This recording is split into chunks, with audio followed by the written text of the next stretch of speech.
ଶାନ୍ତି କାହାର ବି ନାହିଁ। ବିବାହିତ ମାନେ ଛାଡ଼ପତ୍ର ଦେବା ଚିନ୍ତାରେ ଅଶାନ୍ତି ତ ଅବିବାହିତ ମାନେ ବିବାହ କରିବା ଚିନ୍ତାରେ ଅଶାନ୍ତି। ଛୋଟ ପିଲାମାନେ ଶୀଘ୍ର ବଡ଼ ହେବା ପାଇଁ ଚିନ୍ତିତ ତ ଆଉ ବଡ଼ମାନେ ଶୈଶବକୁ ଫେରିଯିବା ପାଇଁ ବ୍ୟାକୁଳ।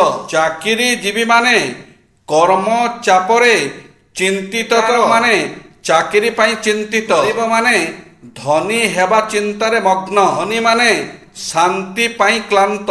ଜନପ୍ରିୟ ଲୋକ ଲୁଚି ରହିବା ପାଇଁ ବାଟ ଖୋଜୁଛନ୍ତି ଆଉ ସାଧାରଣ ଲୋକ ଜନପ୍ରିୟ ହେବା ପାଇଁ ବିଭୋର। ଯେଉଁ କାର୍ଯ୍ୟ କରିବାକୁ ଚାହାନ୍ତି ତାହା ସମ୍ପୂର୍ଣ୍ଣ ନହେବା ପର୍ଯ୍ୟନ୍ତ ଅନ୍ୟକୁ ପ୍ରକାଶ କରିବେ ନାହିଁ। ମନସ୍ଥ କରିଥିବା କାର୍ଯ୍ୟଟି କିପରି ସମ୍ପନ୍ନ ହେବ ସେଥିପାଇଁ ଗୋପନରେ ଉଦ୍ଯୋଗ କରି ସଫଳ ହେବାକୁ ଚେଷ୍ଟା କରିବେ। ଯଦି ମନସ୍ଥ କରିଥିବା କାର୍ଯ୍ୟ ଅନ୍ୟଠାରେ ପ୍ରକାଶ କରିଦିଅନ୍ତି ତାହାହେଲେ ଆପଣଙ୍କ କାର୍ଯ୍ୟ ସମ୍ପୂର୍ଣ୍ଣ ହେବା ପୂର୍ବରୁ ଏହା କରି ଏଥିରେ କୃତକାର୍ଯ୍ୟର ଉଦ୍ଯୋଗ ବିଫଳ ହେବ ଏବଂ ଏଥିପାଇଁ ନିୟୋଗ କରିଥିବା ଆପଣଙ୍କର ଅର୍ଥ ଓ ପରିଶ୍ରମ ପଣ୍ଡ ହେବ।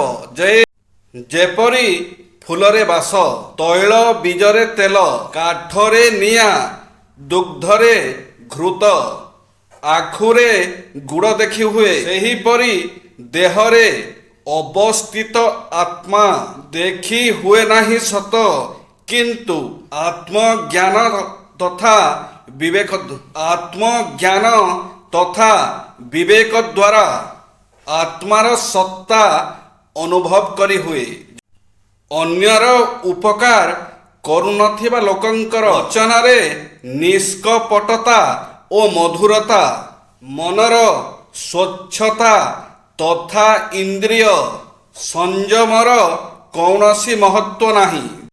ଅନ୍ୟକୁ ଦୟା ନ କଲେ, ଅନ୍ୟର ଉପକାର କରୁନଥିଲେ, ଅନ୍ୟର ହିତ ପାଇଁ କିଛି କରୁନଥିଲେ, କାହାରି ମିଠା କଥା, କପଟହୀନତା, ନିର୍ମଳ ମନ ଓ ସଂଯତ ସ୍ୱଭାବ ଅନ୍ୟର କୌଣସି ଉପକାରରେ ଆସେ ନାହିଁ।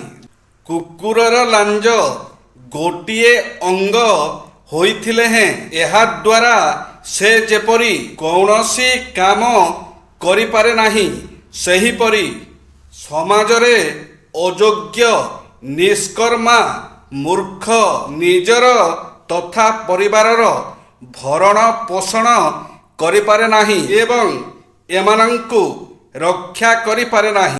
ଛାତ୍ର ଛାତ୍ରୀଙ୍କ ପାଇଁ ବାସ୍ତୁ ସିଦ୍ଧାନ୍ତ, ଗୃହରେ ପିଲାଙ୍କ ପାଇଁ ଈଶାନ୍ୟ କୋଣରେ କିମ୍ବା ଈଶାନ୍ୟ କୋଣର ଉଭୟ ଉତ୍ତର କିମ୍ବା ପୂର୍ବ ଦିଗରେ ଥିବା ରୁମ୍କୁ ଷ୍ଟଡି ରୁମ୍ ଭାବେ ବ୍ୟବହାର କରାଯିବା ଉଚିତ। ଏହି ଦିଗଟି ଜ୍ଞାନର ଦିଗ ହୋଇଥିବାରୁ ଅଧ୍ୟୟନରେ ବିଶେଷ ଭାବେ ପ୍ରଭାବ ପକାଇଥାଏ ଏବଂ ବିଦ୍ୟାର୍ଥୀଙ୍କର ଏକାଗ୍ରତା ବୃଦ୍ଧି କରିବାରେ ସହାୟକ ହୋଇଥାଏ। ଈଶାନ୍ୟ କୋଣଟି ଜ୍ଞାନ ପ୍ରଦାନକାରୀ ଦିଗ ହୋଇଥିବାରୁ ଅଧ୍ୟୟନ କରିବା ସମୟରେ ବିଦ୍ୟାର୍ଥୀଙ୍କର ମୁହଁ ଈଶାନ୍ୟ କୋଣ କିମ୍ବା ଏହାର ଉଭୟ ଉତ୍ତର କିମ୍ବା ପୂର୍ବ ଯେକୌଣସି ଦିଗକୁ କରାଯିବା ଉଚିତ।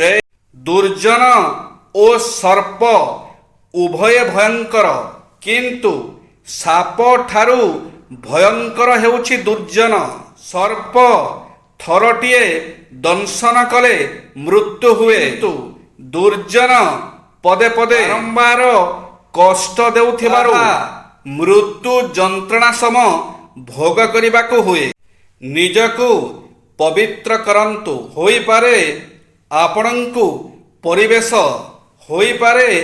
ଆପଣଙ୍କ ପରିବେଶ ଆପଣଙ୍କୁ ଭଲ ଲାଗୁନାହିଁ। ପରିବେଶ ବଦଳାଇବାକୁ ଚେଷ୍ଟା କରି ଫେଲ ମାରିବା ଅପେକ୍ଷା ନିଜକୁ ବଦଳାଇ ଦେବା ଭଲ। ତେଣୁ ନିଜକୁ ବିଶୁଦ୍ଧ ଓ ପବିତ୍ର କରିବାକୁ ସତତ ଚେଷ୍ଟା କରନ୍ତୁ। ଦେଖିବେ ଆପଣ ନିଜକୁ ପବିତ୍ର ମନେ କରିବେ। ଜୟ ଶ୍ରୀ ଜଗନ୍ନାଥ।